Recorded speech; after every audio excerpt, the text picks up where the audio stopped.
hein, comment trouver son job idéal et se réaliser, en passant par 3 éléments, puisqu'on a travaillé avec Estelle à Noël, hein, pour vous concocter en fait un parcours gagnant qui est une démarche méthodologique en fait pour vous accompagner du questionnement jusqu'après la réalisation concrète opérationnelle de votre projet.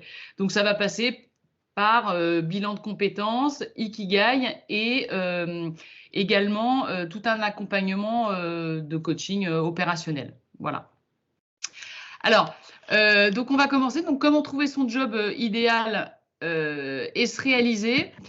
Donc, premier élément, les questions, donc Christelle les connaît, mais voilà, les questions souvent qu'on peut se poser, c'est aujourd'hui, je suis dans un contexte où je n'accepte plus le management ou la stratégie de l'entreprise dans laquelle je suis. Je ne m'y retrouve pas, que ce soit pour des raisons professionnelles, pour des raisons également personnelles. On a envie également de se réveiller de bon pied du matin. Voilà. Et d'être motivé pour aller travailler le matin, tous les matins. Voilà, pour faire passer le travail, non plus le travail comme un mot de labeur, de difficulté, mais comme un plaisir ou comme une passion ou comme le fait d'avoir plutôt une mission et d'œuvrer. D'accord? Donc vraiment aussi changer son vocabulaire. Tiens, tu peux accepter Olivier qui arrive. Alors accepter Olivier. Allez, on va accepter Olivier. Voilà. Bonjour Olivier. Bonjour. Bonjour. Bonjour Olivier. Troisième question, est-ce que justement vous n'êtes plus aligné entre qui vous êtes et ce que vous faites? C'est-à-dire, est-ce que vous n'êtes plus aligné entre les valeurs de l'organisation et ce que vous faites au quotidien? Les questions qu'on vous pose, c'est des questions en fait qu'on s'est posées à un moment dans notre vie. Hein. Donc c'est pour ça que ça nous invite à vous les poser également aujourd'hui. Et puis quatrième question qu'on peut se poser. Ah, tu veux que je dise? D'accord. Ah, pardon. On a le terme. Ouais, d'accord, ok. Bon, votre vie personnelle a basculé. Sinon, je parle trop après. Ouais, bon, ça, c'est pas grave, je te laisse parler. Votre vie personnelle a basculé, vous êtes perdu. Alors voilà, il peut y avoir des éléments dans votre vie personnelle qui sont intervenus. On en reparlera, nous, dans nos présentations, mais du coup, qui pourraient être sujets à interrogation. Et donc, c'est plutôt bien parce que qui dit interrogation dit aussi peut-être sortie de zone de confort. Vie personnelle, ça peut être aussi de passer dans une autre dizaine. Hein, Yasmine? Je rigole. Moi, c'est bientôt. Alors là, on vous a fait une synthèse en fait des raisons pour lesquelles vous avez mentionné vous inscrire au webinar. Donc il y a des personnes qui ne sont pas présentes, mais on les a quand même indiquées. Donc il y a des personnes qui souhaitaient, qui s'interrogeaient sur une solution de départ, à la recherche d'une solution de départ. Donc qui dit départ dit début de quelque chose aussi après. Hein. Voilà. Donc quelqu'un qui est formateur, auto-entrepreneur et qui est en questionnement. Une autre personne qui souhaite avoir des renseignements sur l'ikigai. Qu'est-ce que l'ikigai? Une autre partie, d'autres questionnements sur ma recherche d'emploi. Ça, je crois que c'était Christelle. Hein, de mémoire. Ensuite, donc quelqu'un qui souhaitait connaître davantage, mieux se connaître pour justement après pouvoir évoluer vers quelque chose qui lui convient mieux. Quelqu'un qui souhaite utiliser la méthode Ikigai pour accompagner. Merci Gabriel pour ton adresse mail. Pour accompagner les jeunes en mission locale. En mission locale. Je crois que c'est Olivier, non? Oui. Oui, c'est ça. Ouais, j'ai retenu. À 2 cerveaux, on est toujours meilleur. Ouais, c'est ça. Puis là, c'est bien parce qu'on a plein d'autres cerveaux, donc ils vont nous aider aussi. C'est ça. Il n'y a pas que nos cerveaux. Ouais. Alors, on va se présenter rapidement. Donc, je vais commencer. Donc, je suis Christelle Lebeau. Je fais du coaching, des formations et j'enseigne aussi également dans des écoles et donc en master ou en bachelor à des étudiants qui sont en alternance. Donc, on n'est pas juste dans de la pratique, on est également dans un état d'esprit de concret et d'opérationnel. Et puis, j'ai écrit un livre sur le management commercial il y a quelques années, fort d'une expérience d'une quinzaine d'années dans l'univers du développement commercial et du management. Donc, j'ai travaillé dans des environnements qui étaient plutôt exigeants, Mais qui dit exigeant dit souffrance, mais en même temps, après une souffrance, il y a souvent un cadeau. Donc, ça permet aussi de réfléchir sur ce qu'on a envie de faire. Et donc, je me suis retrouvée dans des environnements difficiles. J'ai connu 3 périodes de chômage. Pourtant, je ne suis pas si âgée, hein, j'ai 47 ans. 3 périodes de chômage. Et puis, il y a un moment où je me suis dit, bon, je crois que ma place n'est plus en entreprise. Je me sens plus du tout alignée avec les valeurs de l'entreprise. On me recrute toujours pour les mêmes choses, c'est-à-dire pour la capacité à relever des défis, trouver des solutions, etc., encadrer les gens. Mais à chaque fois, je continue pas. Voilà, donc il y a un désaccord qui se fait avec la direction et avec la voie, je dirais, de la hiérarchie. Et donc, j'ai décidé, je me suis retrouvée donc au chômage plusieurs fois et j'ai lancé mon activité d'indépendante ça va faire 5 ans. Et donc, aujourd'hui, j'accompagne dans les entreprises et également de plus en plus les personnes qui sont en transition. Donc, en transition, la vie est transition, en fait, hein, on le disait un petit peu tout à l'heure. Mais l'idée, c'est de vous aider à donner du sens à vos actions. Et puis à être capable de sortir justement de ces zones de confort, de dépasser ses peurs, et puis de vous lancer dans ce qui vous correspond le mieux et pas ce qu'on vous a dit de faire dans votre vie. Et donc pour ça, plusieurs éléments que je vais utiliser avec Estelle. Le DISC, parce qu'on est toutes les deux spécialisées sur l'agilité comportementale. On travaille également sur les bilans de compétences et sur l'ikigai, qui sont trois outils aux démarches pour lesquels on vous propose des accompagnements. Ouais. Elle avait dit qu'elle parlait beaucoup. Hein, Donc moi, vous avez compris que ça va être super rapide. Tu peux passer mon CV si ça te dérange pas ou CV, ouais, c'est un peu trop conforme. Là, ouais, c'est ça. Voilà. Bon.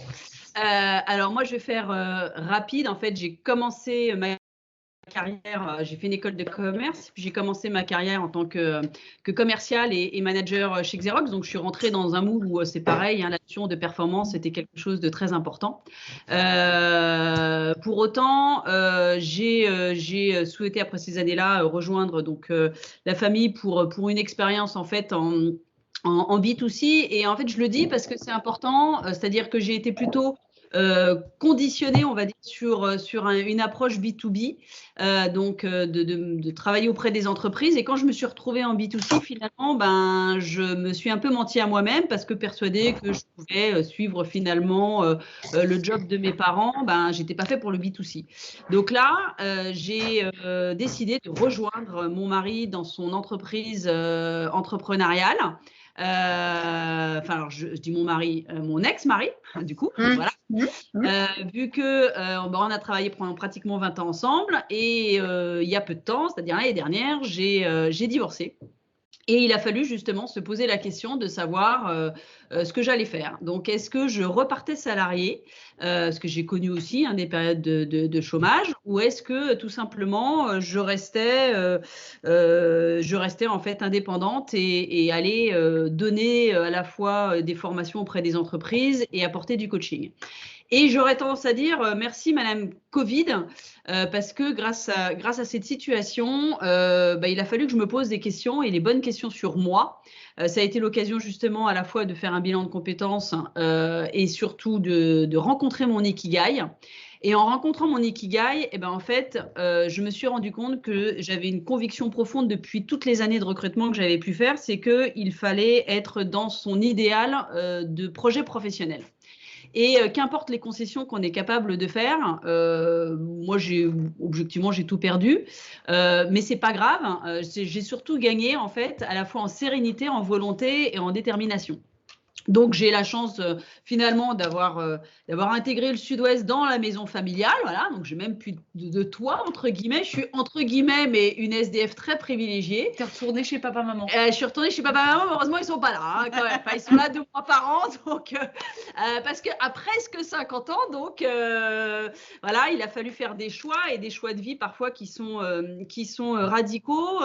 Partir loin de ma fille qui est restée sur Paris, mon fils qui m'a suivi, que j'ai éloigné aussi de son père. Donc, tout ça pour dire que quand on est en tout cas convaincu qu'un projet vous correspond, quel qu'il soit, en tant qu'entrepreneur ou en tant que salarié, mais qu'on est aligné avec ça, en fait, on se rend compte qu'on a toute la motivation et toute la détermination nécessaire, et qu'importe finalement les détracteurs, on en parlera, parce que les premiers détracteurs, c'est les gens qui vous aiment, et souvent, c'est votre famille, voilà, qui vous disent, mais tu vas pas être seul à monter un projet, tu vas pas faire ci, tu vas pas faire ça, la pauvre, tu vas être isolé dans le sud-ouest et autres.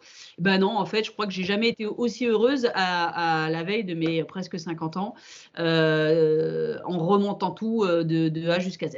Voilà, je m'arrête là. Pour que justement on puisse vous présenter un petit peu notre parcours gagnant, et donc je redonne la main à Christelle. Merci. Voilà.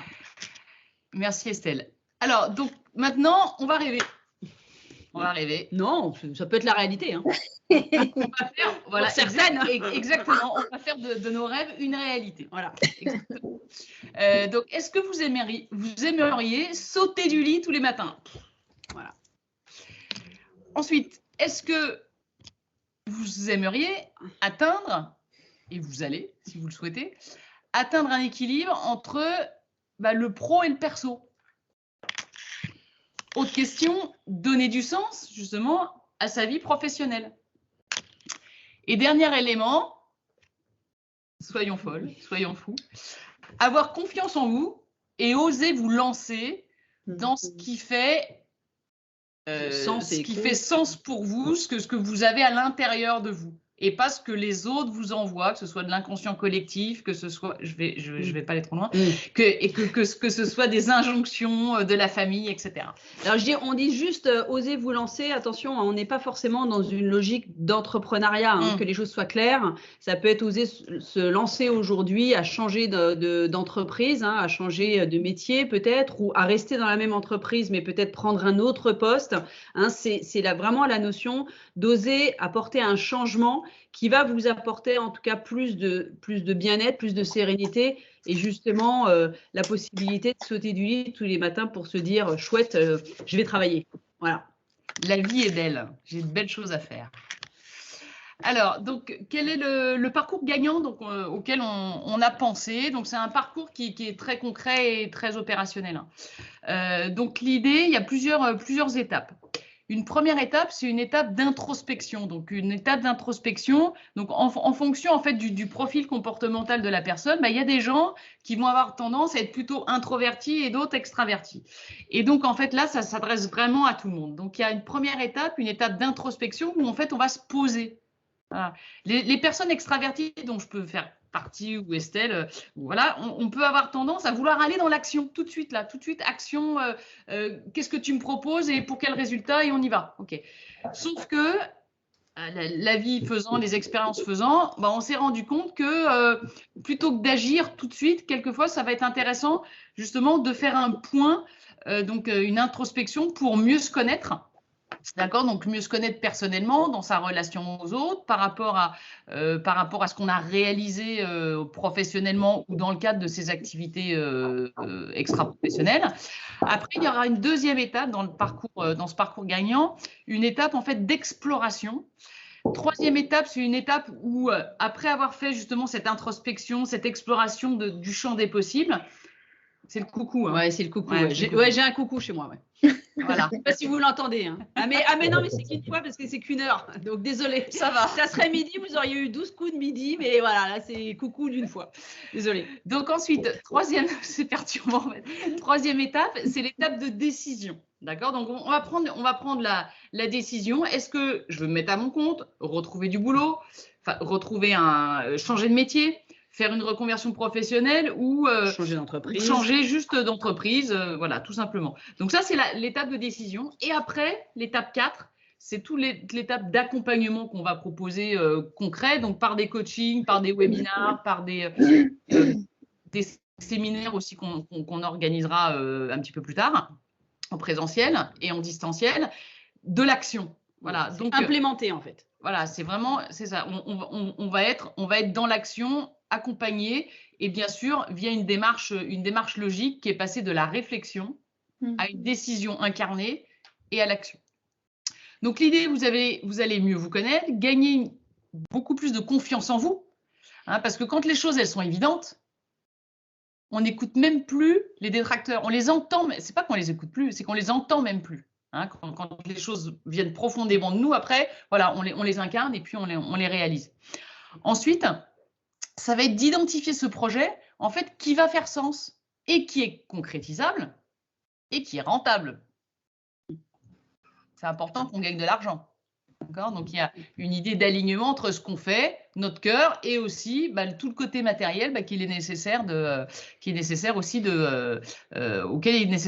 répondre. Et puis, dernier élément, c'est de mettre en place une stratégie. Là, je mets ma casquette là, un peu de ancien manager commercial. Mettre en place une stratégie et un plan d'action détaillé, précis, qui nous donne de la visibilité, mais qui n'est pas enfermant. Dans lequel on va pouvoir après ajuster en fonction de votre niveau à chacun et puis de votre niveau d'implication au moment où vous pouvez le faire et également de votre capacité à avancer sur ces sujets. Donc, le parcours gagnant, donc en fait, c'est ça, 2 étapes. Introspection, exploration. Ça se fait comment? Avec le bilan de compétences professionnelles et personnelles. On va en reparler un petit peu après. Ensuite, l'étape de décision, ça va être de valider justement tout ce qu'on a vu dans l'étape précédente. Et ça sera principalement avec Estelle que vous allez le faire parce que comme elle a trouvé son Ikigai, moi je suis en chemin, elle l'a trouvé.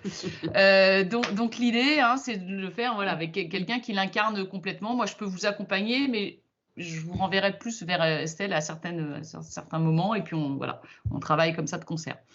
Et puis la quatrième étape, c'est on y va, passage à l'action, donc avec justement tout un cadre d'accompagnement qu'on a prévu, qu'on va vous présenter également. Donc, dans cette phase d'introspection, exploration, donc bilan de compétences professionnelles et bilan de compétences personnelles, j'insiste là-dessus. Parce qu'en fait, on est très souvent, quand on recherche un emploi ou quand on veut entamer une reconversion, on se focalise très souvent, et parce qu'on a été engrammé comme ça, sur des bilans, sur des compétences professionnelles. Mais en fait, le professionnel, ça s'apprend. C'est bien plus compliqué de développer des compétences personnelles et relationnelles que d'apprendre des choses, d'apprendre une technique, d'apprendre des outils. D'accord? Donc là, on va faire un bilan de vos compétences professionnelles et personnelles. Donc, ce bilan de compétences va vous permettre justement d'analyser votre expérience en termes d'activité, de compétences, de motivation, mais également de potentiel. On va dans ce bilan de compétences, vous permettre d'identifier les compétences que vous avez, qui vont être transposables après dans la décision que vous prendrez concernant votre activité professionnelle.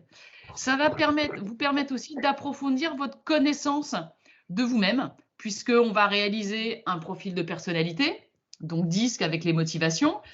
Vous allez travailler également sur vos valeurs. Qu'est-ce qu'on a d'autre également on va travailler sur les valeurs, on va travailler sur ce qui fait sens pour nous. Sur les activités, mais ça, on va le voir après. Voilà, on verra après. Et puis ensuite, déterminer les projets professionnels qui vont être en cohérence avec vos compétences, vos aspirations et ce qui pour vous fait sens. Donc l'idée, ça va être de vous permettre de développer votre confiance en vous, on l'a vu, mieux vous connaître pour être authentique.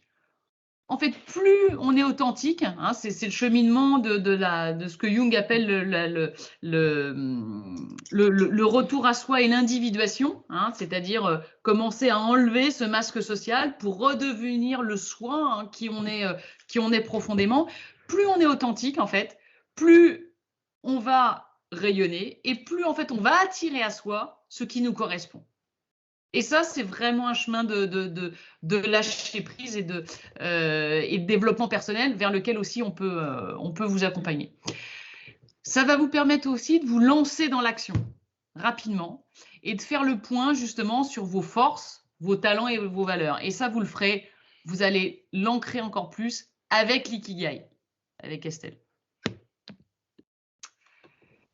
Donc, je vais aller très vite sur le bilan de compétences parce que c'est pour les personnes qui veulent avoir un peu plus d'informations sur le bilan de compétences que je vous propose, on fera un call et on échangera ensemble et on pourra répondre à toutes vos questions. Mais je vais aller un petit peu plus rapidement là, cette fois-ci. Donc, le bilan de compétences, juste, et je finirai là-dessus.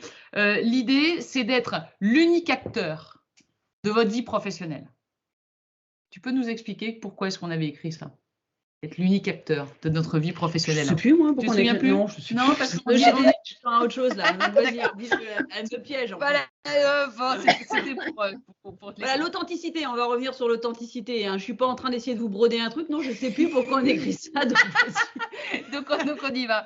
Tout simplement parce qu'en fait, très souvent, on peut avoir fait des études ou avoir été conditionné. Voilà, on a pu avoir été conditionné, donc que ce soit pour faire des études ou un job ou un secteur d'activité, par rapport à la famille, par rapport à ce que la société nous envoie. Je vais vous donner un exemple, on a à peu près tous les mêmes âges. L'apprentissage, c'était un gros mot. Hier, on en parlait avec Estelle. Moi, j'ai fait un bac G3. Le bac à bon marché. Mon Dieu! On écoutait Sardou. Parce qu'on écoutait Sardou. Bon, ça fait pas très jeune. Il y a peut-être, on ne sait pas, Gabriel est peut-être jeune, Kinsey, Léonard.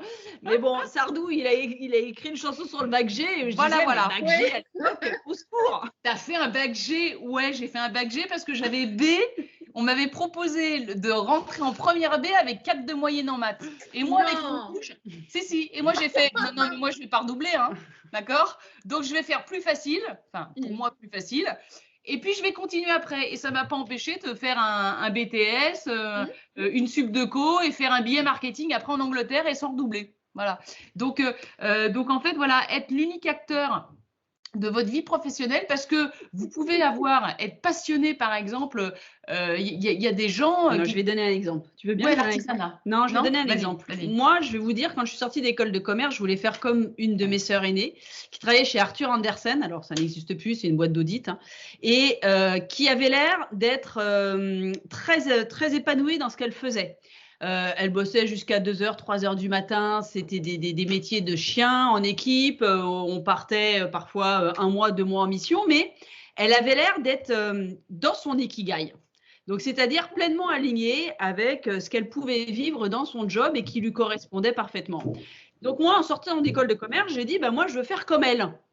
Donc, je veux faire de la finance, je veux faire la même chose, ça a l'air d'être génial, ton truc, c'est top. Et donc, j'allais vraiment m'orienter vers quelque chose qui, au final, très objectivement, ne m'aurait pas du tout correspondu. Et c'est elle qui m'a dit, mais non, mais toi, tu es fait pour faire du commerce, tu n'es pas fait pour faire de la finance.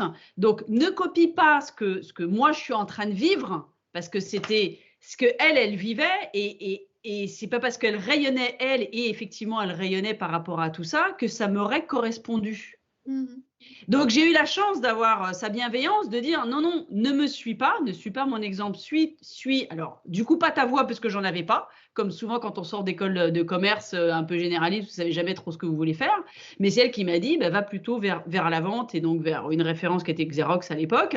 Et donc, suis plutôt ton chemin. Et j'avoue que les années Xerox font partie des années, pour moi, les plus épanouissantes dans ma carrière professionnelle, même si je vendais des photocopieurs en porte-à-porte.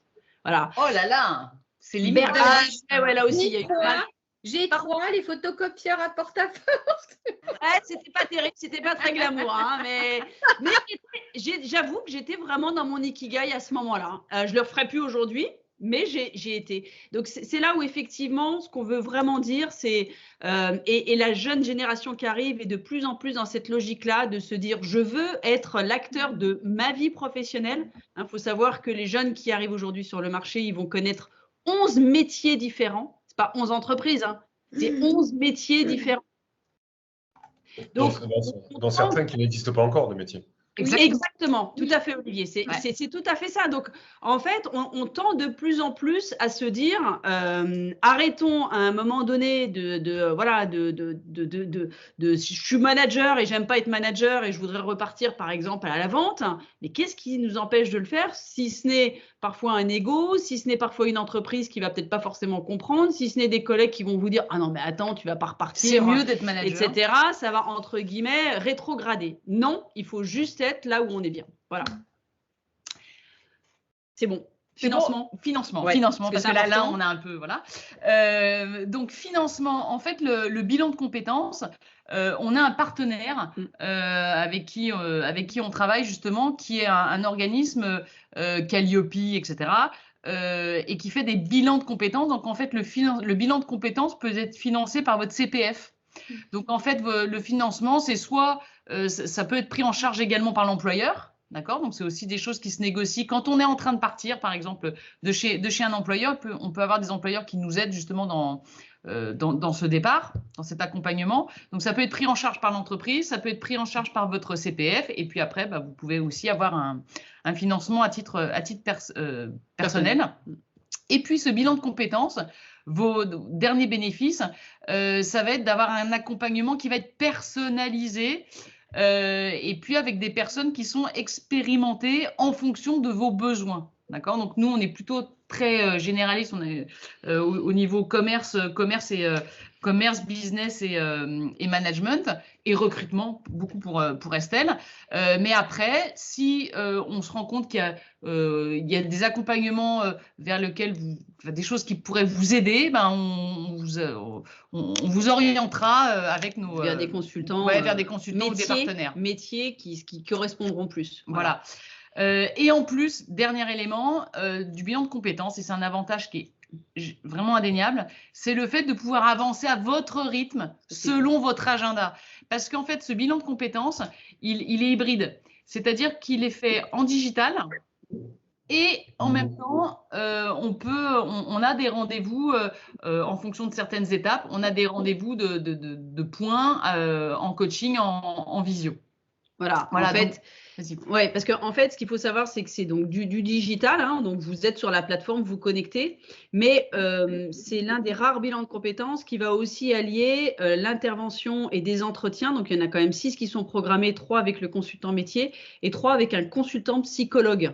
Parce que c'est toujours intéressant quand on fait aussi un travail sur soi, d'avoir ce retour justement d'un professionnel, on va dire entre guillemets un peu du cerveau, bref, mais qui est quand même un psychologue aussi dans l'opérationnel. Et donc de pouvoir alterner en fait ce moment de questionnement que vous pourrez avoir et ces moments de réflexion que vous aurez chez vous en faisant en ligne votre bilan de compétences avec des échanges avec donc des personnes, de l'humain, hein, et de ne pas être que dans du digital avec aucune réponse en face. Donc ça, c'est vraiment quelque chose de très fort et donc on se cale évidemment après en fonction de votre rythme et votre agenda.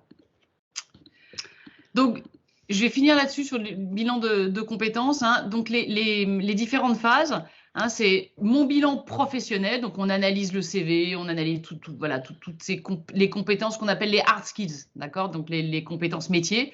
On va faire également, après, deuxième étape, son bilan personnel. Donc là, on va s'intéresser à ses motivations, à ses valeurs, à ce qui fait sens pour soi. Troisième étape, toujours dans ce bilan de compétences, vous aider à orienter, à définir les orientations vers lesquelles vous allez pouvoir aller. Et puis, quatrième étape, c'est l'étape où on se dit, bon, ça y est, projection, je sais. Et c'est là où après, on va vous proposer, et là, je vais laisser la parole à Estelle, on va vous proposer justement de valider tous ces éléments via votre Ikigai et après l'accompagnement opérationnel en coaching et en webinar et en formation. Alors, en fait, on s'est rendu compte que, donc, généralement, donc, à l'issue d'un bilan de compétences, ou en tout cas un travail d'introspection que vous allez faire, donc, il y a 4 chemins possibles. C'est-à-dire que je suis éventuellement sans travail et donc j'ai besoin de retrouver un job salarié. Je suis en poste actuellement, mais j'aimerais changer en fait de job. Hein, donc voilà, j'aimerais très clairement passer d'un poste à un autre ou encore une fois peut-être d'une entreprise à un autre, mais toujours dans la même lignée de ce que je suis. Troisième possibilité, et c'est vrai que c'est très très en vogue, mais c'est faire une reconversion. Parce que tout d'un coup, en fait, je me rends compte que ça fait des années que je suis partie, comme on le disait, peut-être sur une voie un petit peu orientée, pas forcément toujours souhaitée. Et je rêve que d'une chose, c'est d'être coiffeuse, pourquoi pas, coiffeuse à domicile ou d'être. Moi, je vous cache pas qu'à un moment donné, j'avais eu une envie très très forte d'avoir un food truck.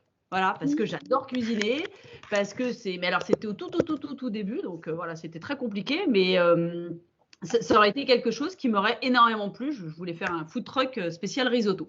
Bon, voilà, donc on peut passer de recruteur commercial ou autre à, pourquoi pas, gérer un food truck. Pour moi, c'est pas antinomique. Et puis, la dernière possibilité, donc, c'est de se lancer dans un projet en tant qu'indépendant.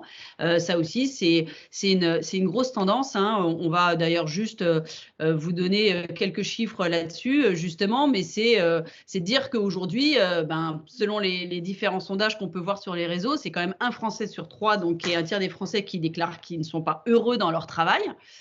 Et je pense que là, avec les nouvelles mesures encore qui ont été imposées de plus en plus, quitte télétravail, qui autre, ça renvoie pas toujours à du bien-être, hein, de faire que de la visio peut-être. Qu'il y a 93% des Français qui ont quand même déjà songé à faire une reconversion professionnelle. Que 63% des Français affirment que leur travail manque de sens et que ça leur prend trop de temps. Et d'autres, et c'est là aussi où nous on peut intervenir, on va en parler avec l'Ikigai, c'est qu'on peut ne pas avoir, on a envie de changer, mais on ne sait pas forcément dans quoi. Voilà. Et donc, c'est la raison pour laquelle on va vous parler un petit peu d'ikigai. Donc, l'ikigai, ça renvoie un petit peu à toutes ces questions qui sont donner du sens à ma vie. Hein. L'ikigai, pour ceux qui ne connaissent pas, c'est vraiment votre raison d'être. Trouvez votre raison d'être qui va vous permettre, en fait, à un moment donné, de vous lever le matin, tout simplement, sans que ça soit une contrainte, qui de travailler, qui de faire partie d'une association peut-être, qui de contribuer pour votre monde, c'est-à-dire votre planète, votre famille, votre environnement personnel. Et donc, finalement, c'est d'être quelque part un petit peu dans ce flow, dans ce bien-être dans lequel on est et dans lequel, finalement, on ne se pose absolument aucune question parce que juste, on est aligné avec soi-même, c'est-à-dire nos valeurs. On va aller travailler sur nos talents, sur nos compétences, bien évidemment, mais aussi, surtout, sur ce que l'on aime, sur nos envies. Qu'est-ce qui donne sens? Donc, l'ikigai, moi, effectivement, ça a été une belle rencontre, hein, il y a 1 an et quelques, 1 an et demi. Et pour vous donner un exemple, quand on travaille sur le premier cercle de l'ikigai, on vous demande tout simplement de dire, OK, qu'est-ce que vous aimez? Eh bien, moi, la première chose que j'ai dite, c'est j'aime ramasser les champignons. Ok, d'accord. Et alors, tu vas en faire quoi? Et voilà, c'est ça qui va te faire, qui va te faire gagner ta vie au quotidien. Pourquoi pas? Voilà. Ramasseur de champignons professionnel, hein, des bons cèpes en Sologne, ça se vend cher. Donc, en tout cas, ça renvoyait à quoi? Ça renvoyait. Oui. Léonard. Ah, il y a Léonard qui veut dire quelque chose. Ah, et Oui, Yasmine. Léonard, c'est Yasmine en fait. J'ai pas réussi à renommer. Moi, j'ai une question. Énorme. Est-ce que l'ikigai, il n'y a pas quand même une zone de regroupement avec le bilan de compétences? Alors, oui, si tu veux, en fait, l'ikigai va venir implémenter d'un point de vue émotionnel ce que tu auras vu dans ton bilan de compétences en posant les briques de façon, entre guillemets, rationnelle. D'accord? L'ikigai, tu vas aller beaucoup plus travailler en profondeur, à la fois sur ce que tu aimes toi, c'est-à-dire tes envies, d'accord? Et comme je le disais là, on va dire, j'aime ramasser les champignons, j'aime faire du piano, j'aime jouer au golf. OK, mais tout ça, comment tu le relis à un moment donné dans ce cercle donc, de ce que j'aime, c'est-à-dire, encore une fois, mes envies? Comment après, derrière, tu vas le relier au deuxième cercle qui sont ce pourquoi je suis douée? C'est-à-dire, au départ, un énorme travail sur mes talents. Parce que, en fait, il y a une chose qu'on n'identifie pas souvent, c'est nos propres talents. Si je pose la question là aujourd'hui à cette assemblée et que vous voulez bien nous mettre dans votre chat les talents que vous vous donnez, que vous connaissez, pardon, eh ben, je suis pas persuadée que vous sachiez tous me dire, OK, tiens Yasmine, toi, quels sont tes talents? Est-ce que tu es capable de me répondre? Ouais, est-ce que tu sais identifier 1, 2, plusieurs talents?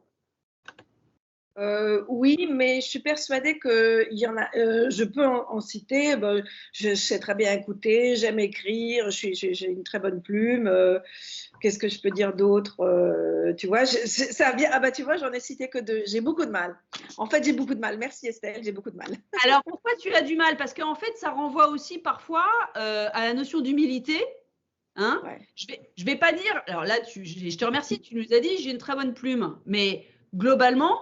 On pourrait dire, voyons qu'elle est prétentieuse quand même. Voilà, tu vois. Talent, on l'identifie pas parce que ça renvoie parfois à une notion d'humilité. D'accord? Un talent, c'est quelque chose qui est inné chez vous et qui très souvent, si je te dis, OK Yasmine, tu peux m'expliquer comment tu fais pour avoir de l'écoute ou comment tu fais pour avoir une très bonne plume? Bah, en fait, comme c'est en toi, c'est ancré, c'est naturel, ça ne te prend pas d'énergie.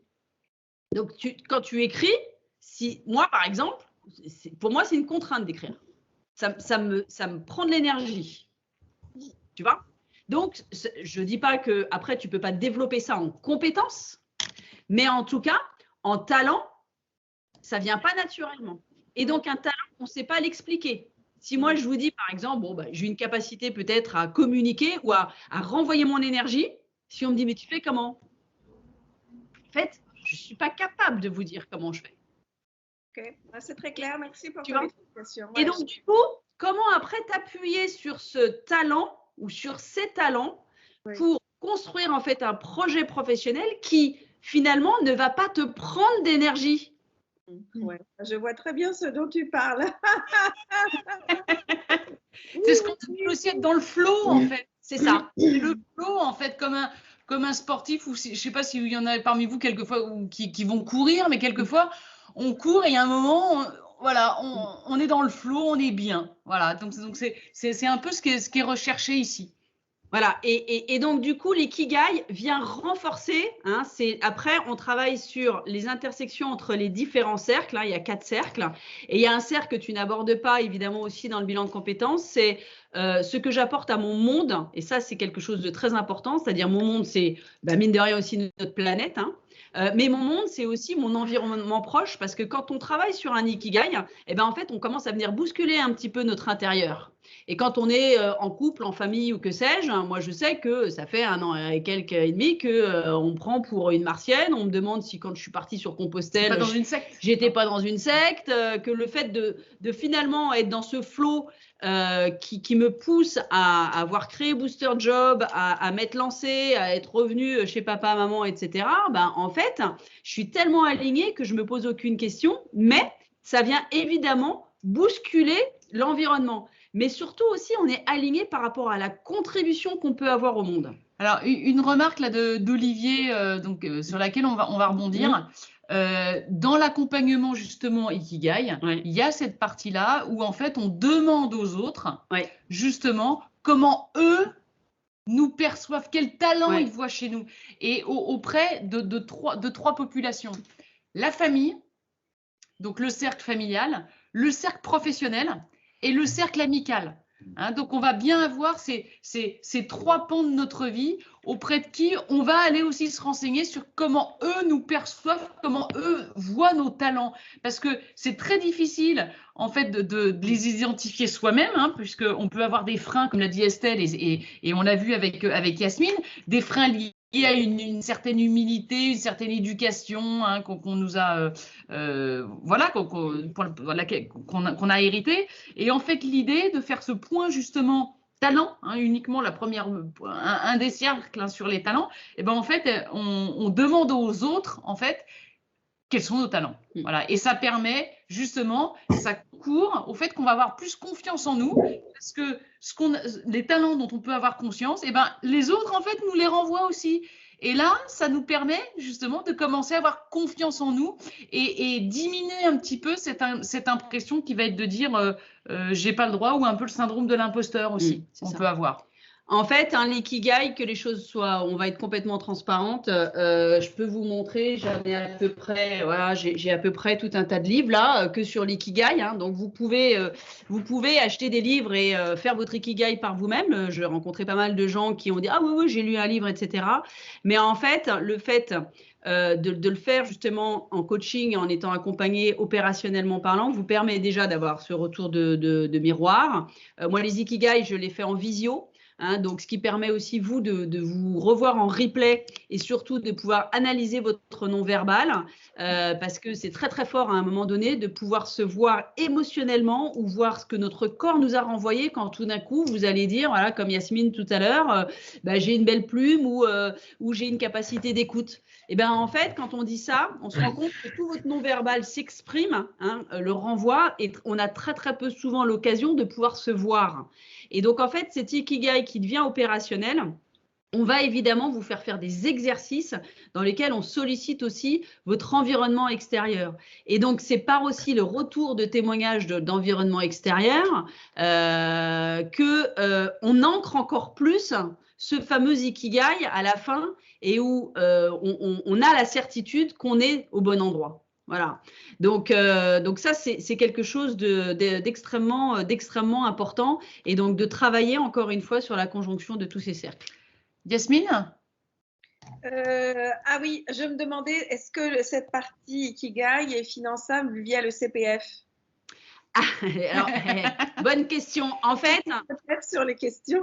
Non, mais tu as raison et c'est une très bonne question. Parce qu'on travaille dessus justement. Alors, on travaille dessus, mais comme effectivement notre partenaire, lui, il est CPF avec son bilan de compétences, on va y rajouter l'ikigai, mais donc ça sera une combinaison globale, c'est-à-dire bilan de compétences et ikigai. Voilà. Parce que aujourd'hui, en fait, moi, j'ai pris le parti pris pour le moment de ne pas être Calliope, parce que c'est très lourd et c'est une grosse contrainte, et que en plus de ça, son bilan de compétences est très bien fait, et qu'on réinsiste un petit peu là-dessus parce que parfois, on a l'impression de bien se connaître et de se dire non, je n'ai pas besoin forcément de faire un bilan de compétences. Ou d'avoir déjà fait. Mais en fait, la manière dont celui-ci a été tourné, a été organisé, il est quand même très puissant. Donc, pour l'instant, non. Après, l'ikigai, il faut savoir que c'est pas non plus un gros, c'est pas un gros budget, on va dire entre guillemets, de juste faire son ikigai par rapport effectivement à toute une démarche d'accompagnement de bilan de compétences, parce que on se voit en visio, on travaille évidemment ensemble en visio, mais il y a quand même beaucoup de travail personnel, et donc c'est un coaching qui dure à peu près 6 heures en ce que j'appelle en face à face personnalisé. Voilà. Et puis après, par la suite, il faut savoir qu'on organisera aussi des ateliers ikigai collectifs pour aussi, entre guillemets, diminuer les coûts et permettre du coup de travailler dans cette émulation en fait de recherche finalement de son soi, de sa mission, de sa raison d'être. Donc voilà, tout ça, c'est en train de se mettre en place. Très bien. Est-ce que vous avez des questions ou des remarques? Il est presque l'heure. Alors, moi, je voulais vous proposer juste un tout petit exercice. En fait, donc, dans tout ce qu'on est en train de mettre en place, on a créé un petit support. Tu ne peux pas le mettre, c'est ça à l'écran, donc il faut que je le montre comme ça. Ce que je vous propose… je vais partager, ouais. Tu peux le partager? Non, tu ne peux pas. Je vais voir. Il n'est pas revenu. On va voir s'il est revenu. Non. Eh ben non. Donc, on vous propose de travailler en fait finalement un petit peu sur différents sujets qui sont importants. Et on a créé en fait un petit… Alors, j'espère que vous allez le voir. Je vais essayer de le mettre devant la caméra. Attends. Oh là là. Non. Est-ce que vous voyez mes ballons? C'est la flotte. Pardon? Oui, ça va mieux là. On a créé des ballons. Oui, voilà. Les ballons sont pas mal. Voilà, on a créé des ballons. Bon. Et ce qu'on va vous proposer, c'est, si vous avez devant vous un papier et un crayon, c'est de faire 8 ballons. D'accord? Et chaque ballon va représenter un thème. Donc, vous avez le premier thème qui est le bien-être au travail. Vous me dites si je vais trop vite. Et donc, premier thème, on peut peut-être l'écrire dans le chat. Ouais. Le bien-être au travail. Le deuxième thème, c'est la santé. Le troisième thème, c'est du temps pour moi. Le quatrième thème, c'est votre vie personnelle. Le cinquième thème, c'est l'argent. Le sixième, c'est les activités sportives. What? Quel est ce mot? Ah, je vais trop vite. Les activités. Ouais, sportive, mais oui, mais si, parce que c'est physique. Allez, physique. Ouais, physique. Allez, parce que la marche à pied, on va dire que c'est pas, on va pas. Voilà, on va activité pas le sport, physique. Ensuite, vous avez donc 7 équilibre pro-perso. Et enfin, 8, c'est votre relation aux autres. Finalement, votre vie sociale. Ouais, exactement. Et alors, ce que je vous propose comme exercice, c'est que, alors, pour que ça soit très parlant, mais là, on ne vous a pas proposé de venir avec des feutres de couleur, etc., mais vous pouvez mettre chaque ballon d'une certaine couleur, c'est de remplir en fait le ballon du niveau que vous pensez être le plus juste. Donc, en gros, si je suis en super bonne santé, je vais colorer mon ballon jusqu'en haut. Mais si j'ai finalement une toute petite santé et que c'est quelque chose sur lequel j'aimerais bien finalement travailler,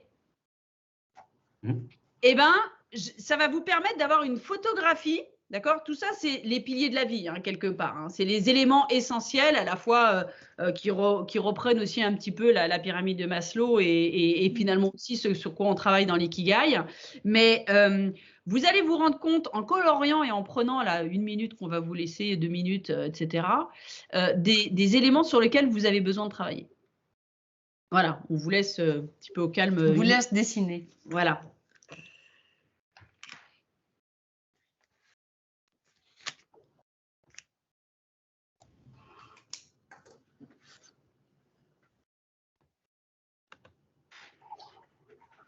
C'est bon, Olivier, tu as déjà rempli tout? Non. J'ai en tête, oui.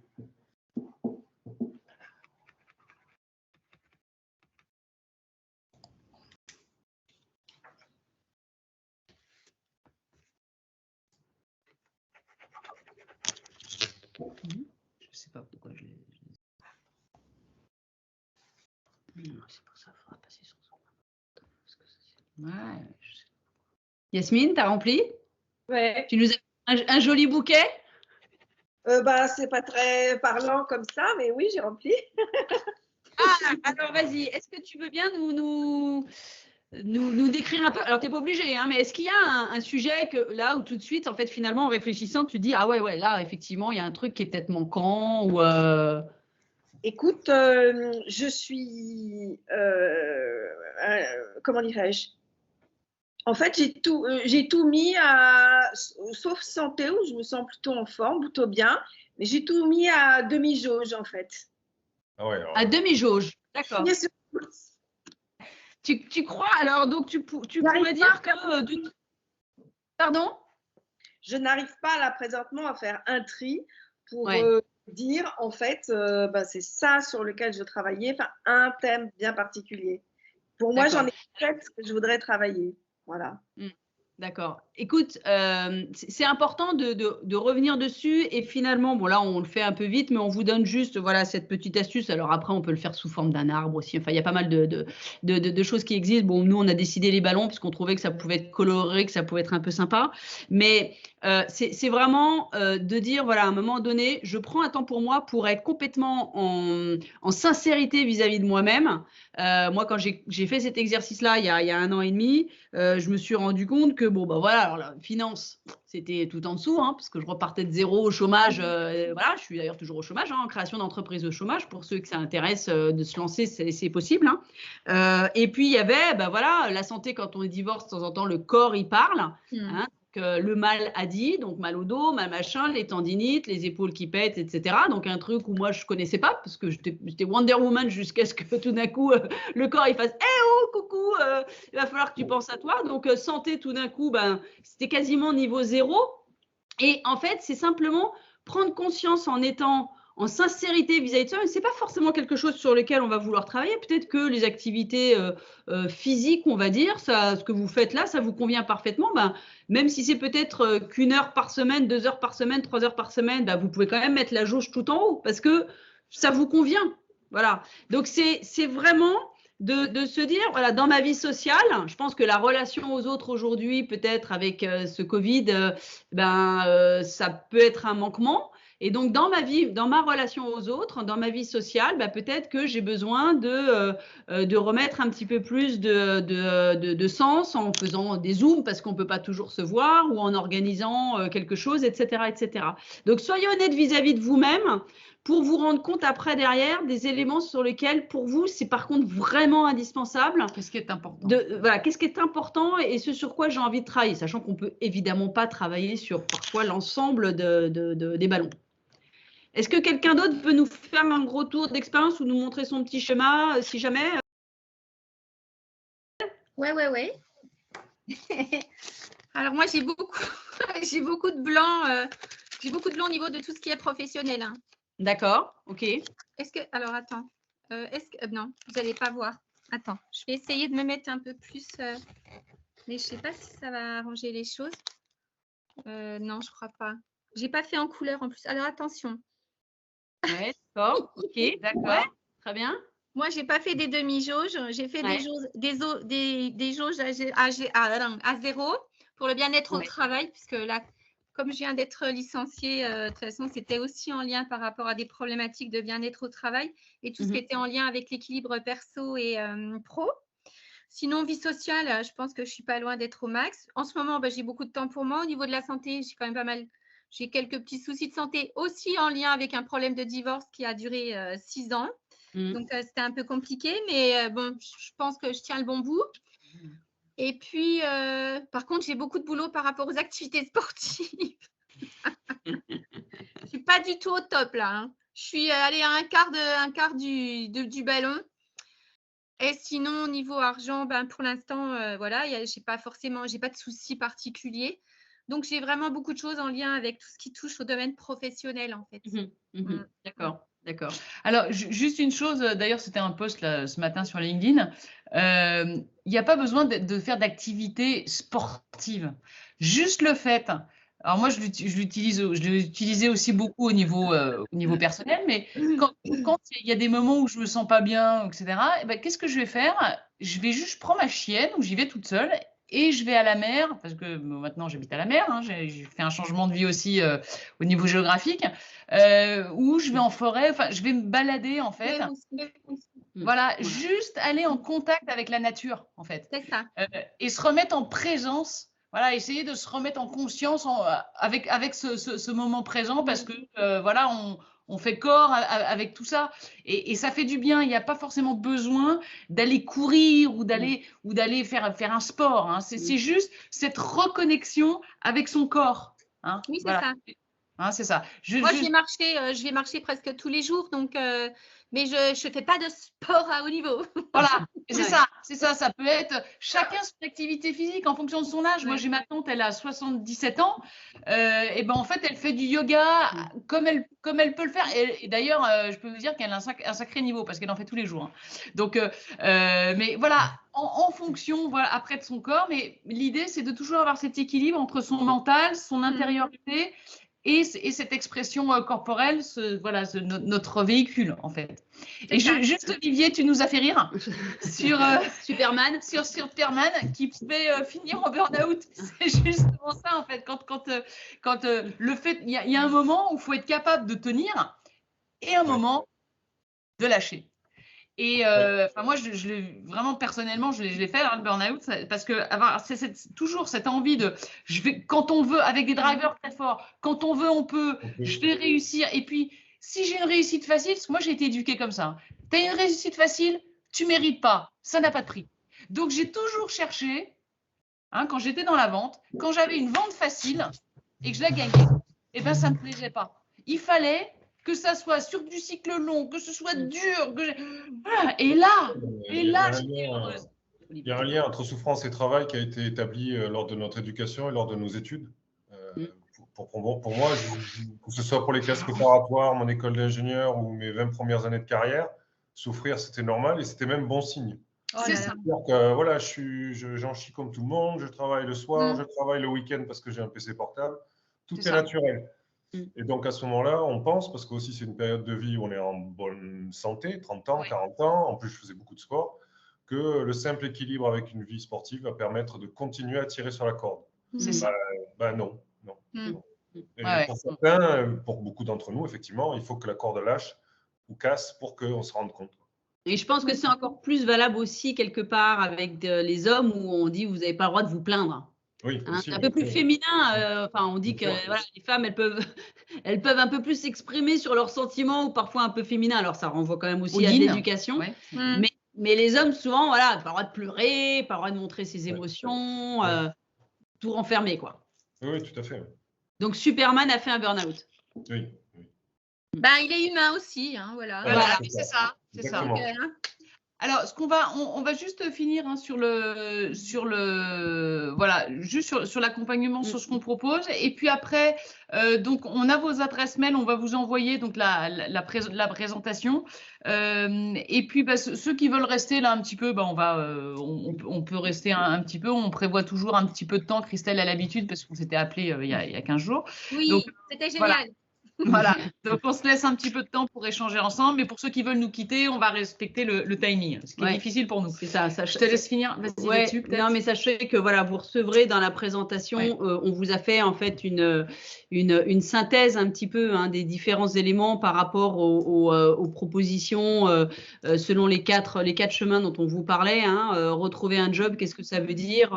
Par exemple, ça peut être de travailler sur son CV, mais travailler sur son CV, c'est pas juste le fait de refondre le CV avec une forme un peu sympa, etc. C'est vraiment d'aller travailler dans le fond du CV. Et donc, qui dit dans le fond du CV, dit évidemment de se poser les questions en amont de ce vers quoi on a envie d'aller pour que le CV il soit impactant, pour que le CV il arrive dans les mains des recruteurs au bon endroit, parce qu'il faut que vous sachiez, enfin je pense que vous le savez quand même, mais c'est plus aujourd'hui les recruteurs qui vont vous chercher que vous véritablement qui allez peut-être trouver l'annonce idéale. Bon, alors on est quand même sur un marché de l'emploi un peu particulier en ce moment. Faut savoir que les cabinets de recrutement ou les entreprises ont du mal à recruter parce que les gens ont du mal à quitter leur CDI aujourd'hui quand on est en poste. Christelle, c'est malheureusement pas ton cas parce que on s'est séparés de toi. Mais quand on est en poste, les gens et particulièrement les cadres, on va pas se mentir, c'est 4 mois de période d'essai renouvelable une fois, donc ça fait du 8 mois. Par les temps qui courent, c'est toujours un risque.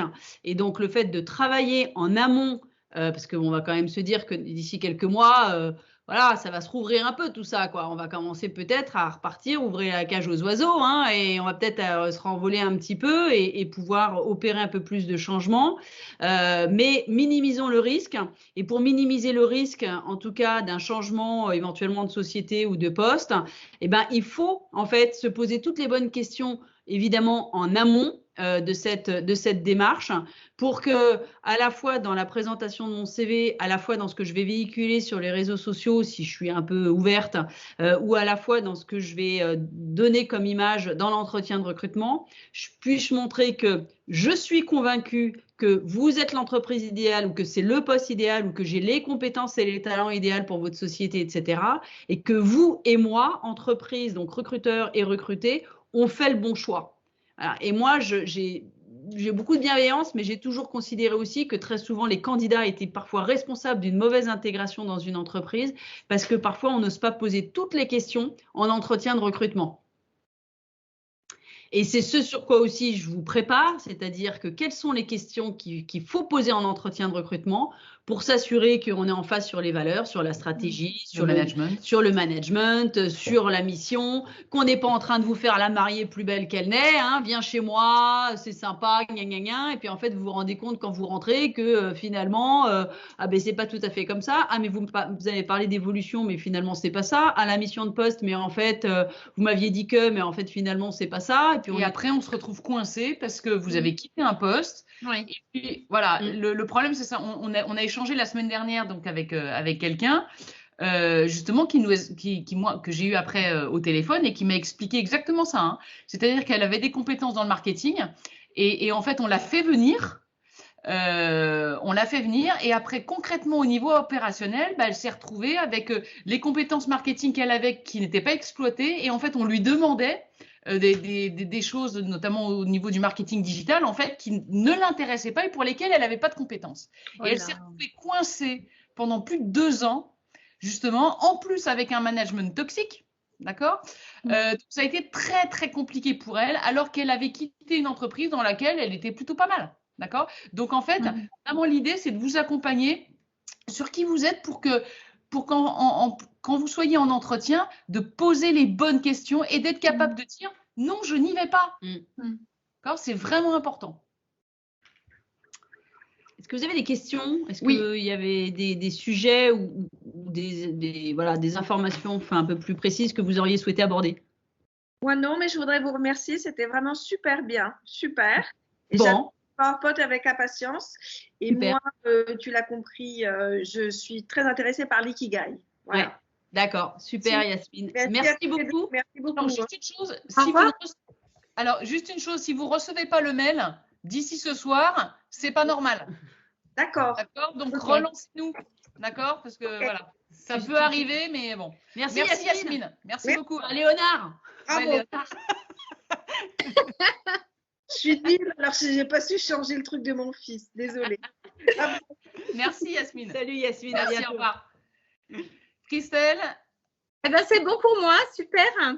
À la prochaine. À la prochaine. Merci beaucoup Christelle. Olivier, super. Merci beaucoup. Merci Olivier. Au revoir. Olivier, est-ce que tu avais besoin de compléments d'information ou pas par rapport à tes attentes?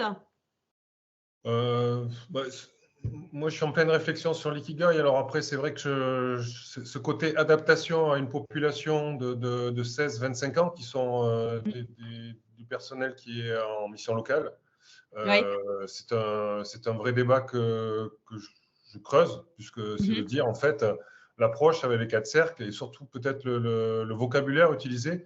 Est-ce qu'il faut l'adapter par rapport à la population qu'on a en face de nous? Vas-y. Alors, je vais apporter un peu de réponse là-dessus. En fait, moi, j'accompagne beaucoup des étudiants. Hein, comme je disais, tu vois, hier, j'étais en team, j'y suis encore demain.